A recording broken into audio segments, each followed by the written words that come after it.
Hello guys, welcome back to NFT Inspo. For today's video, we are going to show you how to activate your Cash App Cash Card. So if you're interested, let's start our tutorial.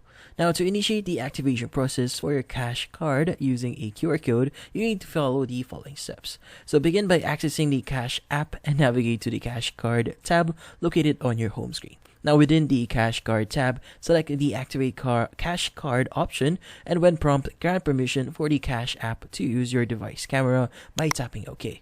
Now utilize your device camera to scan the provided QR code. Now if for any reason you no longer have the original QR code, you need to follow the following steps. First, head to the Cash Card tab on the Cash App, look for and click on the green Activate button.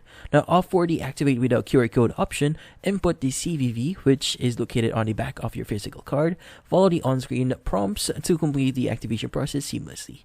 And that's about it. So hopefully this video was able to help you. Like and subscribe to NFT Inspo. Thank you for watching.